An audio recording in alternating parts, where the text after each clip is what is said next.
Linux में working with regular files पर इस स्पोकन ट्यूटोरियल में आपका स्वागत है।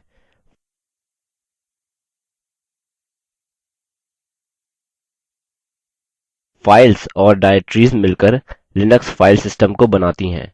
पिछले ट्यूटोरियल में हम देख चुके हैं कि डायरेक्टरी में कैसे कार्य करें। आप इस वेबसाइट पर ट्यूटोरियल पा सकते हैं। इस ट्यूटोरियल में हम देखेंगे कि रेग्युलर फाइल्स को कैसे संभालें। हम पहले से ही अन्य ट्यूटोरियल में देख चुके हैं कि हम cat कमांड का उपयोग करके फाइल कैसे बना सकते हैं। विवरण के लिए कृपया इस वेबसाइट पर जाएं। देखते हैं कि फाइल को एक जगह से दूसरी जगह कैसे कॉपी करें। इसके लिए हमारे पास cp कमांड है। देखते हैं कि कमांड का उपयोग कैसे करें। सिंगल फाइल कॉपी करने के लिए हम टाइप करेंगे cp स्पेस एक या अधिक ऑप्शन स्पेस सोर्स फाइल का नाम स्पेस गंतव्य फाइल नाम डेस्ट। उसी समय कई फाइल्स को कॉपी करने के लिए हम लिखेंगे cp स्पेस एक या अधिक ऑप्शन सोर्स फाइल्स का नाम जो हम कॉपी करना चाहते हैं और गंतव्य डायरेक्टरी का नाम जिसमें यह फाइल्स कॉपी होंगी। चलिए एक उदाहरण देखते हैं। पहले हम टर्मिनल खोलते हैं। हमारे पास पहले से ही होम डायरेक्टरी में test1 नामक फाइल है। देखने के लिए कि test1 में क्या है, हम cat space test1 टाइप करेंगे और एंटर दबाएंगे। test1 में दिखाए गए कंटेंट को हम देख सकते हैं। अब यदि हम इसे test2 नामक अन्य फाइल में कॉपी करना चाहते हैं, हमें cp space test1 space test2 लिखना होगा और एंटर दबाना होगा। अब फाइल कॉपी हो गई है। यदि test2 मौजूद नहीं है तो यह पहले बनानी होगी और फिर test1 का कंटेंट इसमें कॉपी करना होगा। यदि यह पहले से ही मौजूद है तो यह अपने आप अधिलेखित हो जाएगा। कॉपी की गई फाइल को देखने के लिए cat space test2 टाइप करें और एंटर दबाएँ। आप फाइल्स को भिन्न डायरेक्टरीज से और भिन्न में भी कॉपी कर सकते हैं। उदाहरणस्वरूप cp space /home /anirban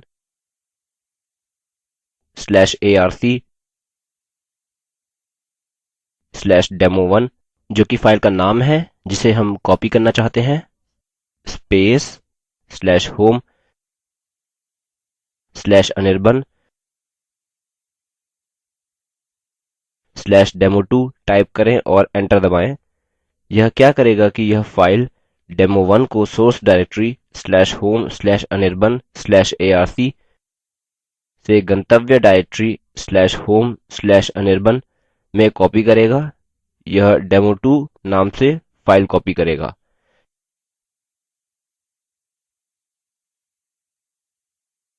यह देखने के लिए कि demo2 यहाँ है, ls space /home /anirban type करें और एंटर दबाएँ।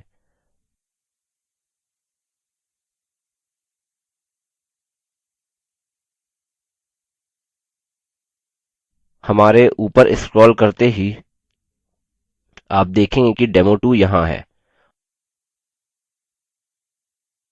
आगे बढ़ने से पहले स्क्रीन साफ करें। यदि आप गंतव्य डायरेक्टरी में फाइल का वही नाम रखना चाहते हैं, आप फाइल के नाम का भी उल्लेख नहीं कर सकते। उदाहरणस्वरूप cp space /home /anirban /arc/demo1 space /home /anirban type करें और एंटर दबाएँ। यह फिर से demo1 फाइल को /home/anirban/arc डायरेक्टरी से /home/anirban डायरेक्टरी में अच्छी तरह से demo1 फाइल नाम के साथ कॉपी करेगा।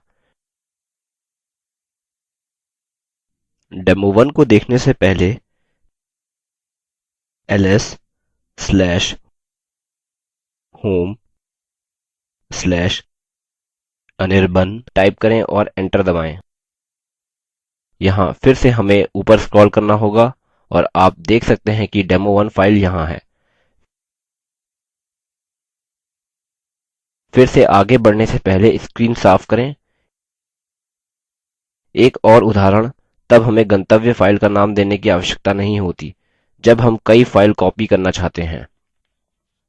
यह मानते हैं कि हमारे पास हमारी होम डायरेक्टरी में test1 test2 test3 नामक 3 फाइल्स हैं। अब हम cp test1 test2 test3 /home/anirban/testdir type करेंगे और एंटर दबाएँगे। यह बिना इसके नाम बदले सभी तीनों फाइल्स test1 test2 और test3 को /home/anirban/testdir डायरेक्टरी में सेव करेगा। आप देखेंगे कि यह फाइल्स वास्तव में कॉपी की गई हैं। हम ls/home/anirban/testdir टाइप करेंगे और एंटर दबाएँगे। जैसा कि आप देख सकते हैं test1 test2 और test3 डायरेक्टरी में मौजूद हैं। यहाँ cp में कई विकल्प हैं। यहाँ हम उनमें से केवल अति महत्वपूर्ण ही देखेंगे। पहले स्लाइड्स पर वापस जाएंगे। विकल्पों में कैपिटल R एक महत्वपूर्ण है। यह एक पूर्ण डायरेक्टरी संरचना की पुनरावृत्ति कॉपी का कारण बनता है। एक उदाहरण देखते हैं। testdir डायरेक्टरी के सभी कंटेंट को test नामक डायरेक्टरी में कॉपी करने का प्रयास करें।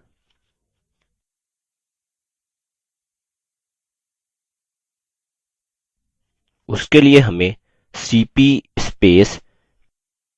testdir/test टाइप करना होगा और एंटर दबाना होगा।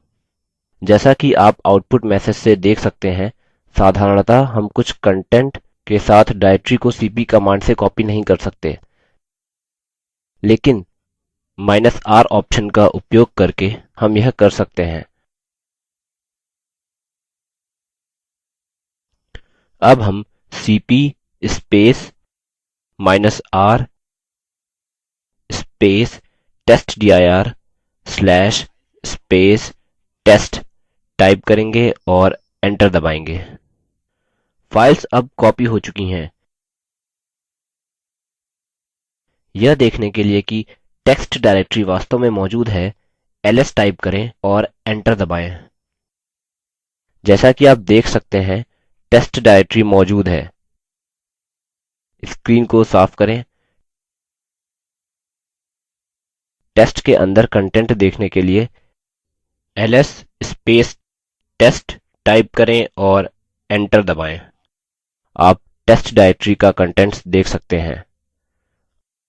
अब हम वापस स्लाइड्स पर चलते हैं। हमने देखा यदि फाइल अन्य फाइल में कॉपी होती है जो कि पहले से ही मौजूद है, तो मौजूदा फाइल अधिलेखित होती है। अब क्या यदि हम एक महत्वपूर्ण फाइल को अनजाने में अधिलेखित करते हैं? ऐसा कुछ होने से रोकने के लिए हमारे पास -b ऑप्शन है। यह प्रत्येक मौजूद फाइल का बैकअप बनाता है। हम -i इंटरैक्टिव ऑप्शन का उपयोग भी कर सकते हैं। यह हमें हमेशा किसी भी गंतव्य फाइल को अधिलेखित करने से पहले चेतावनी देता है। अब देखें कि mv कमांड कैसे कार्य करती है। इसका उपयोग फाइल्स के स्थानांतरण के लिए किया जाता है। अब देखते हैं कि यह कैसे उपयोगी है। इसके दो मुख्य उपयोग हैं। इसका उपयोग फाइल या डायरेक्टरी को फिर से नाम देने के लिए किया जाता है। यह फाइल्स के समूह को विविध डायरेक्टरी में स्थानांतरित भी करती है।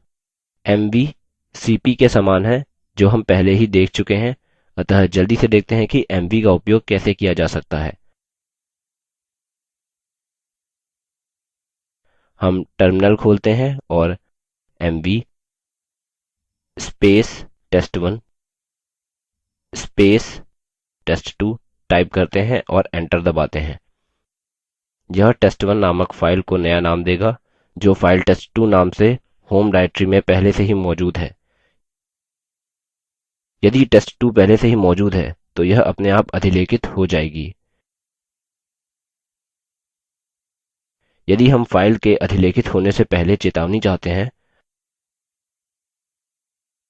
हम mv कमांड के साथ -i ऑप्शन का उपयोग कर सकते हैं।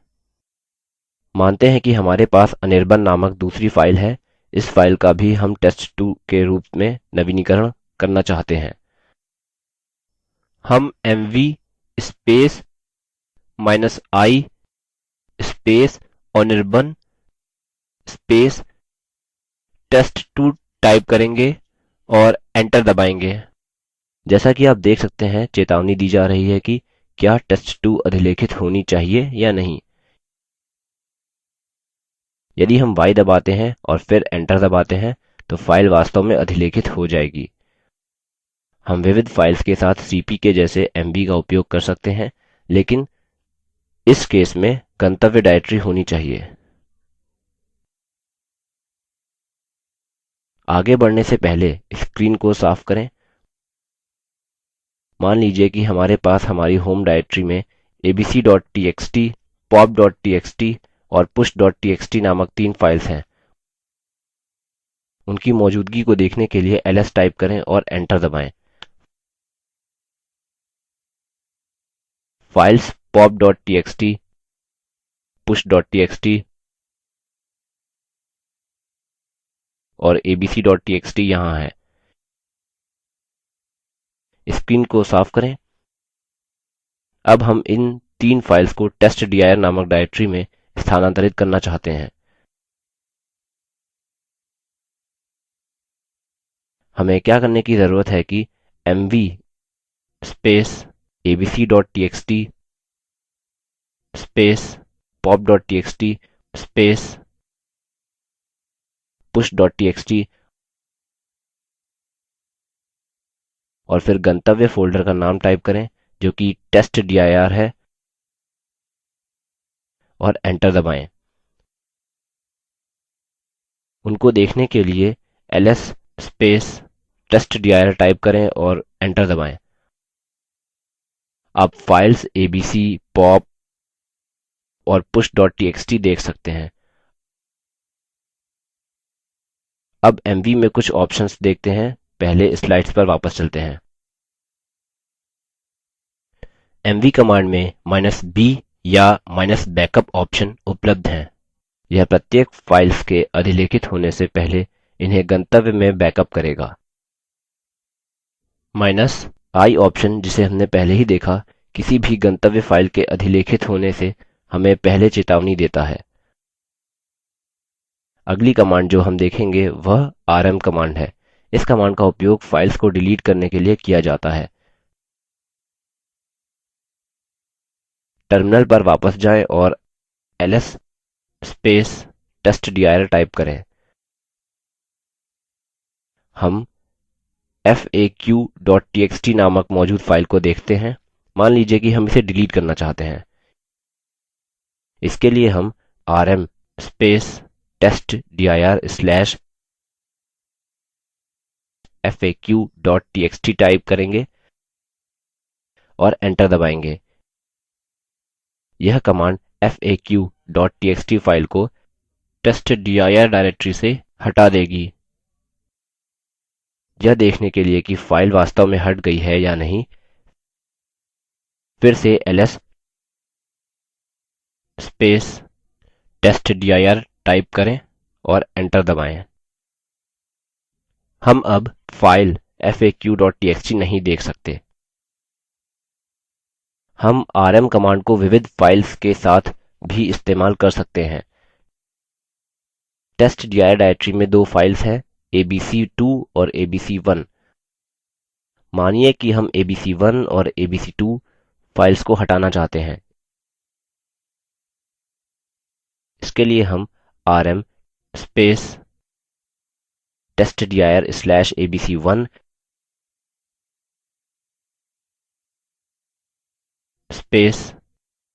testdir/abc2 टाइप करेंगे और एंटर दबाएंगे। यह abc1 और abc2 फाइल्स को testdir डायरेक्टरी से हटा देगा।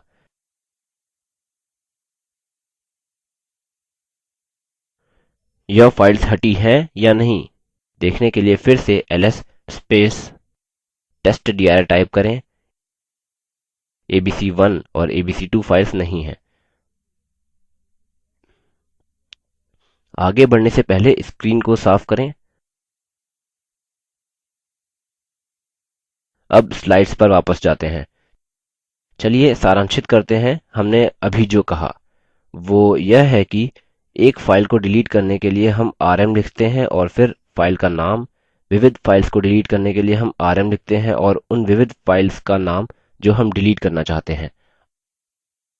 अब rm कमांड के कुछ ऑप्शंस को देखते हैं। कभी कभी फाइल सुरक्षित होती है जो rm का उपयोग करके भी डिलीट नहीं होती है।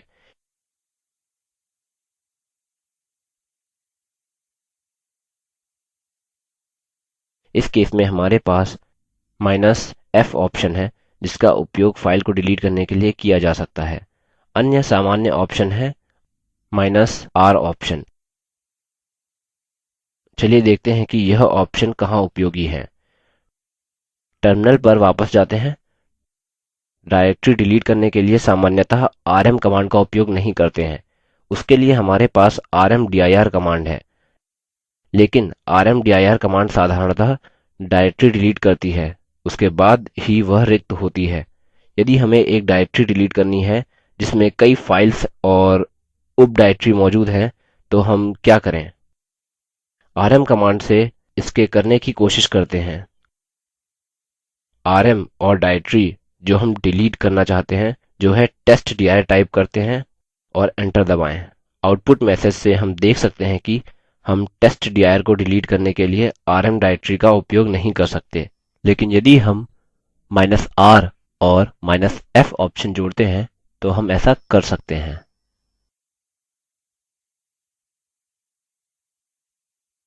rm -rf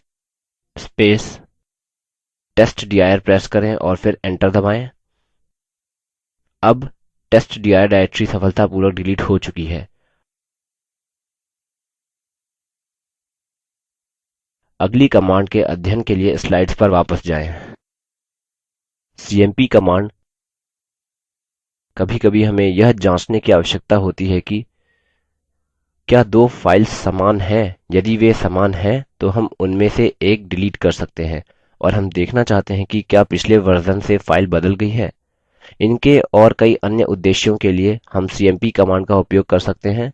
यह दो फाइल्स की बाइट दर बाइट तुलना करती है।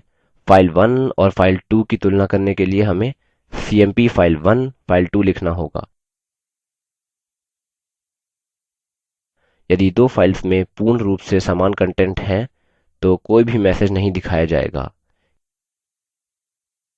केवल प्रॉम्प्ट मुद्रित होगा। यदि उनके कंटेंट्स में भिन्नता है तो टर्मिनल पर पहले बेमेल का स्थान मुद्रित होगा।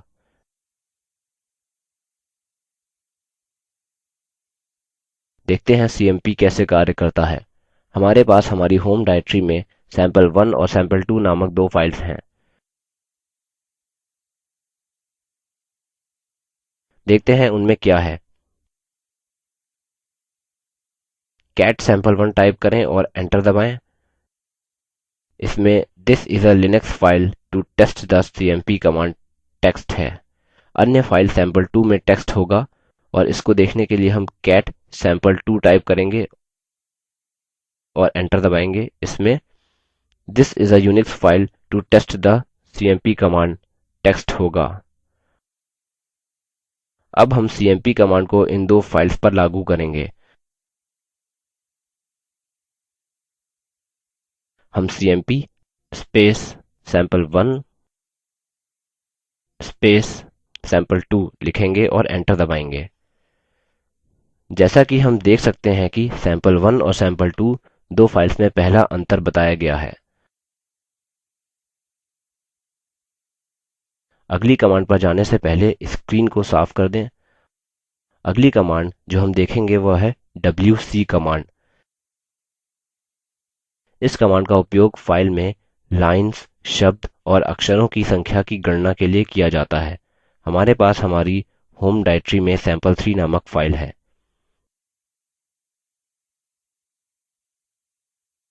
इसके कंटेंट को देखने के लिए हम cat sample3 टाइप करेंगे और एंटर दबाएंगे।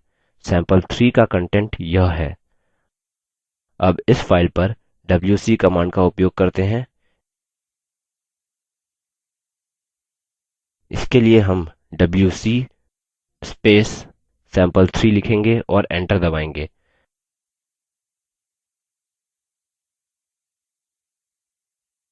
कमांड दर्शाती है कि उस फाइल में 6 लाइन्स, 67 शब्द और 385 अक्षर हैं। ये कुछ कमांड्स थीं जिन्होंने हमें फाइल्स के साथ कार्य करने में मदद की। यहाँ कई सारे कमांड्स हैं। इसके अलावा प्रत्येक कमांड जो हमने देखे उसमें कई अन्य ऑप्शंस हैं। मैं आपको man कमांड का उपयोग करके उनके बारे में अधिक जानने के लिए प्रोत्साहित करता हूँ। अब हम इस ट्यूटोरियल के अंत में आ चुके हैं। Spoken tutorial talk to a teacher project का हिस्सा है, जिसे भारत सरकार के MHRD मंत्रालय के राष्ट्रीय साक्षरता मिशन ने ICT के माध्यम से समर्थित किया है। अधिक जानकारी spoken-tutorial.org/nmeict-intro पर उपलब्ध है। यह स्क्रिप्ट देवेंद्र कैरवान द्वारा अनुवादित है तथा IIT बॉम्बे की ओर से मैं रवि कुमार अब आपसे विदा लेता हूँ। धन्यवाद।